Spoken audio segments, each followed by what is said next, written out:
এই 21শে জুলাই মমতা বন্দ্যোপাধ্যায় ছাড়া হতে পারে?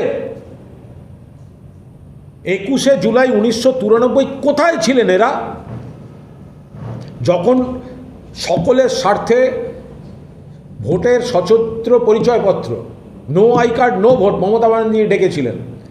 সিপিএম 14 জনকে গুলি করে মেরেছে পুলিশ, মমতা ব্যানার্জিকে খুনের চেষ্টা হয়েছে, 100-র বেশি লোক জখম। তারপর শহীদ পরিবারের পাশে থাকার থেকে শুরু করে প্রত্যেক বছর শহীদ তর্পণ মমতা ব্যানার্জির নেতৃত্বে বারবার হয়েছে, এতদিন হয়েছে।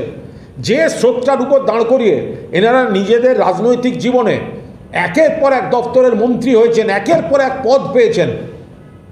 আজকে মমতা ব্যানার্জি ভদ্রমহিলা মুখ্যমন্ত্রী নেই, সরকারের মাথায় নেই বলে এক একজন এরকম নোকদাঁত দেখাবেন? অকৃতজ্ঞতার একটা সীমা থাকা উচিত, যে কে কি থাকলো না থাকলো এই কথাটা বেরোতে পারে। মানুষ বিচার করছে, মানুষ দেখবেন এগুলো। ফলো করুন theworld.in